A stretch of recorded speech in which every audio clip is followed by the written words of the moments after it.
how to install Amazon Prime Video app on your phone. I'm gonna guide you through the process on how to do it. Let's get started. First of all, on your phone, head over to your Play Store. If you're using an iPhone, you can head over to your App Store. Once you're on the store, tap on the search bar and search for Amazon Prime. In the search results, you'll see the app name with the Prime Video. This app is developed by Amazon Mobile LLC. You can even check with this logo over here. Once you find the app, right next to it, you can see the install icon. Tap on it. Now the app is being downloaded into your device. It might take few moments depending on your internet speed.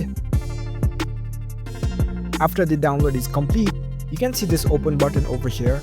You can tap on it and directly launch the app from here. Now you have successfully installed the Amazon Prime Video app on your phone. You can now create your account and enjoy the Amazon Prime Video app. If you found this video helpful, don't forget to give this video a thumbs up and subscribe to our channel for more tech tips. Thank you for watching.